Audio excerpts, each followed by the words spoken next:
This is Ubuntu Radio. Ubuntu Radio. A better South Africa, a better Africa, and a better world. Hello and welcome to Ubuntu Podcast. My name is Tali Munzhedzi. I'm really excited today because Philip Madiba and Gauteng Setshedi, they are here, young entrepreneurs from the Republic of South Africa. I'm excited to be talking to them today because there's a number of issues I want to raise. We're heading to Youth Month and I'm quite excited because the projects that they are doing not only talk about South Africa's development but also talk about the development of the whole continent as well. Gentlemen, thank you so much and welcome. Thank you. Thank you so much for having us. Yeah, it's really a pleasure. Philip Madiba, let me start with you. As entrepreneurs, what is your pitch? When you introduce yourself, what do you say? Okay, good morning, sir. Thanks for having us here. My name is Philip Madiba. I'm one of the youth around Hammanskraal that are trying to develop a place by all means, especially in terms of food security and self-sustainability, to make sure that even if you didn't have an opportunity to go to school, but then you can have an opportunity to sustain yourself. So I'm now studying agroecology with Saoso. I'm about to graduate at Cape Town. So basically we have projects that we are doing around the area. And then one of them, which we are currently on, we are busy with the park, which is the Lion Gates Park. It's a park that was a very big issue to the game reserve, whereby it had a dumping area. And Seedlink took the initiative to go there and eradicate the dumping area and turn it into an activity park and tourist attraction, whereby now we are able to receive tourists from outside to come and have activities there. And we are also busy working on it. We're in a process and we are calling for partnership and we are calling for more support to say, here we are about to launch a park in a Rikiriki Foundation theme, in a Rikiriki theme, whereby we are working with partnering with Mr. Kuminaidu from Global Activism and Rikiriki Foundation. So we also have other stakeholders that we are working with, our local stakeholders for the likes of Kualata Game Reserve, Dinokeng, Kualata Game Lodge, Dinokeng Game Reserve, out in Africa and a lot more. We have the support of Dr. Nasipi Moya as our local government. We also have our Provincial for the likes of Mr. Zwane. And then we are now moving to launching the park on the 10th of December, whereby we want to see everyone there to support the locals, to support the community, and to support the game reserve. Yes. I mean, given Setshedi, the idea of Seedlink, how did it come about? Well, it started when we went to Global Activism, the first annual Global Activism conference that was held at the CSIR here in Pretoria. Yeah. We met with Kuminaidu and we had a lot of stories from islands that are sinking because of climate change, the climate issues, that how bad climate issues affect most places. So when we came back to our Kasi, we decided we should do something about the environment, and there are a lot of illegal dumping areas in our community. So we decided, let's clean up the illegal dumping sites and try to at least create a better environment for the community. And then, so the initial initiative was to clean up dumping areas one by one. But after cleaning up the first one, which is 300 meters from the biggest gate of the Dinokeng Game Reserve, after 2 weeks of cleaning the dumping area, it was back to where it was. People were dumping again. So we decided, let's not just clean, let's clean and develop these areas into multi-purpose areas that can be helpful to both the community and the game reserves and the tourist market that we have access to. And Philip here, as he said, he's studying agroecology, which has a lot to do with organic agriculture. He's very passionate about organic agriculture. We decided, let's do something that encompasses both all our ambitions. Like myself, I am a data analyst in the reserve. So I believe in promoting nature conservation. So we decided to make Seedlink an NPC that promotes agriculture, organic agriculture, nature conservation, but most importantly, climate change, climate activism. That's why we decided to do the park that we will be launching on the 10th of December. So this is quite exciting. Yes, you wanted to add? No.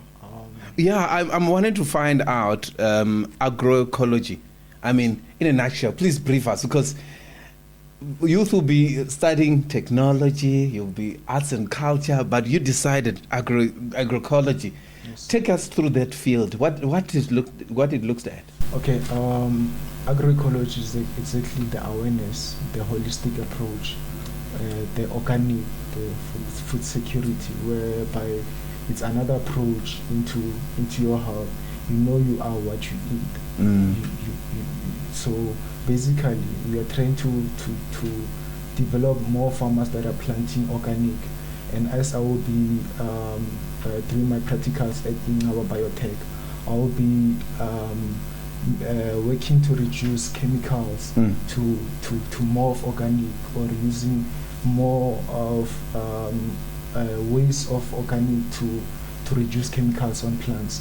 So we are dealing with food sustainability, whereby we are teaching every household around Hammanskraal, whereby you can sustain yourself, have a garden where it can sustain you, and also have an access to market.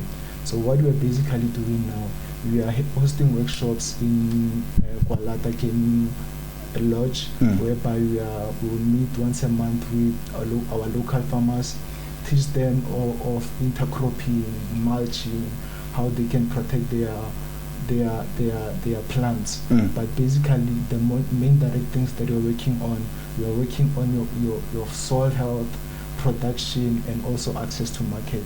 That's why whatever that we do, we make sure that it leads up to the park where we will have the market, where we will have the interaction between the community and the game reserve. So basically what we are doing is the bridge between the community and the game reserve in many ways. Yeah, a lot of people will talk about just the interest among young people on this field as well. When you interact with young people, do you find them much more interested in the environmental issues? Because one will say, I'm not really interested. Maybe talk to me about the next upcoming gadgets. Talk to me about AI. But the environmental issues, how do you make sure that there's interest among young people around these issues? Okay, so basically we create data. As you say, this is a data analyst. So we work with data, whereby we make studies on a lot of things, whereby we take youth according to their skill, to make sure that their skill they can sustain themselves with their skill. Like for the likes of now, we have a kid who loves science. Now he's working with Mr. Setshedi to do science, studying plants in the park, studying trees to know how, for the likes of, if this tree had 5 leaves today, next week we will have 10 leaves. That means next week we will have 30 leaves. So that's what we teach kids to have.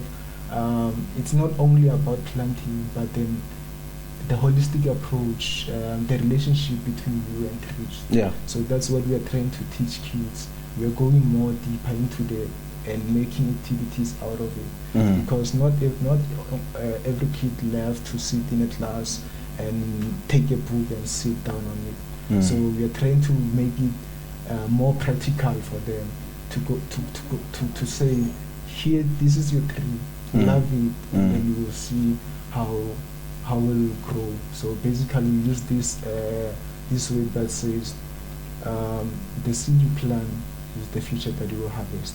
Oh, that's interesting. And to add on to that, yes, we also try and target the youth from the grassroots level. Like last year on the 13th of December, we hosted an event we called it Kids Mass, where we invited kids from the community to Dinokeng Arts and Crafters, which is an art center. And then we taught these kids about bee farming, and we were doing practicals because we have bee farmers in Dinokeng. we actually planted about 10 trees with those kids, taught them about how to measure instead of, because as a child you can't say you have to dig 13 centimeters down, 13 meters. You show them from your knees upwards, this is enough. Make it practical, make it fun, play games in between those activities to try and get them more involved in the in agriculture. I like the fact that we base most of our studies on data. Yeah. Talk to me about maybe your field and just a bit of your background as well, because I'm also interested on the side of data, because we can talk about a lot of theoretical issues and political issues, but the use of data and practicality, it really matters a lot. It does. Yeah. It does. So I studied actuarial and financial mathematics here at UP, and then I'm now doing data analysis for Dinokeng Game Reserve. So, and in that, it also goes to being practical, even with data analysis itself. So, like he said, I have a kid that I go with to the park every week. We look at each tree, we count the leaves, we capture all the data. We are now doing data capturing. Afterwards, we're gonna do data analysis to say, on average, this tree in each week, this kind of tree grows this amount of leaves, this amount of height every week. So, because I believe to make informed decisions, you need to have enough information. You need to have enough data to base your decisions on. So I try and get as much data as possible. We do the analysis, we get the results, and we publish for the kids, but not just for us as a study, but we also involve kids from the community to try and make sure we have the future is stable, essentially. Right now, we want to really focus on the future of Seedlink-SA, but also talk about this important launch that's happening in December as well. So, gentlemen, let's talk about that. Let's start with you. Philip Madiba, in terms of the future of Seedlink, but also talk to me about the launch. But let's talk about the future. Where are you taking Seedlink-SA? Okay. When it comes to Seedlink-SA, we want to see a self-sustainable community, a big bridge between the community and the game reserve made by Seedlink. Yeah. As we are helping a lot of communities and we're looking for more that we want to assist. That's who we are. That's who we are for. Because we are a community. We are here for the community, and we will be here for the community. I love that. Yes. I love that. So now, talk to me about the launch. I know Mr. Given will also talk about that. Anything you want to highlight about the launch? You can add later on that. Yeah. The launch, we are partnering with a lot of stakeholders, local, provincial, international. Few I would love to highlight. We are having Mr. Kumnedu, the Rikiriki Foundation and Global Activism. In partnership, we are having Dinokeng Game Reserve and the Blast etiologists that are seeing the impact that we are putting into the community. So, Mr. Setshedi, let's talk about the future of Seedlink-SA and the important launch you're going to have towards the end of the year. So for the future, there's a say that says to understand where you're going, you need to know where you're coming from. So the future takes us back to the initial objective of cleaning up the illegal dumping sites that are contaminating and polluting the environment in our community. So, like I said, the initial objective was to clean up all the illegal dumping sites along the Rusty Fenter Road, which is the main road that leads to the Tau Gate. We have multiple illegal dumping sites there, and it's an eyesore for tourists coming to visit. So essentially, after creating this park and creating a blueprint, we are hoping we can also duplicate the results with other dumping areas, or if not us, at least have a blueprint that we can give to someone. Someone can use that blueprint to also eradicate the illegal dumping sites in the community. And we are hoping this could go on a provincial level or to a national level or even international, because climate change and climate issues are real. We've heard stories from people who have islands literally sinking because of climate change. So we are hoping to take this mission forward from here, to not just let it be to not let it end with the Lion Gate Park, to also take it forward. That's the future of Seedlink. And then from the future, let's talk about the launch now towards the end of the year. Yeah, so we are hoping to do the launch on the 10th of December. We're already working with multiple stakeholders, as Mr. Philip said. We are working with the City of Tshwane, Dinokeng Project, Utajiri Engineering Consulting. We have quite a coalition right now that backs us. It's not a GNU, right? No, it's not a GNU. No, it's not. It's not a GNU coalition. In a sense. From the youth. Yeah, from the youth. And most importantly, it's youth-led.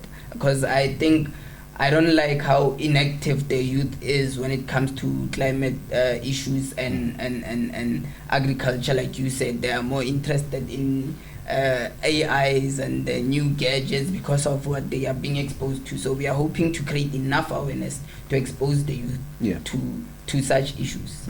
And we are also opening the door to say, if you are a stakeholder that feels like this mission aligns with your values or aligns with what you want for South Africa and for the world, to also please come on board, to also partner with us, donate to us, help us with in any way possible. Yeah, you can reach us out to us on Instagram, by email, numbers, everything. I mean, most of social media pages that you use is which one? And is it Seedlink-SA? Yeah, we mostly use Instagram and Facebook. So on Instagram and Facebook, it's Seedlink_SA. Okay. On Facebook and Instagram, it's the same thing. We also have email. You can reach us on email, which is seedlinkza.net at gmail.com. We'll share those links also. That's fine. All right. From both of you, right? Let's wrap it up. Concluding remarks. We normally give this opportunity to ministers, right? To give concluding remarks. Wrap it up for us. And then let me start with you, and then Philip will wrap up. Yeah, just concluding remarks. Okay, but if anything that you want to wrap up with, yes. Yeah. So in addition to inviting stakeholders, I would love to actually get more exposure on the park launch that is happening on the 10th of December, because it's very important to our community, as this park is multi-purpose. This is a park that will serve as a market that will bring the tourist market that the Dinokeng Game Reserve has to the community through the market stores that we are going to have in the park. But it will also encourage the community to participate in different events, because we are planning on having things like an outdoor gym in the park for the community. We are planning to have the biggest chess in Hammanskraal in the community, and hopefully host hopefully host chess tournaments to get kids off the streets, give them something to focus on. So it's a really massive project that we are very passionate about, and that's something I feel like should be in the light. If you want to join us, please do. Great stuff. Madiba? As Mr. Setshedi said, we did this for the community. We are here for the community. We are the community. Indeed. That's my say. Thank you so much. Thank you guys both. Well, that's how we conclude our conversation. You can follow us on Ubuntu podcast on various of our social media pages as well. And from me, Tali Munzhedzi, that's how we conclude this program for today. Thank you very much.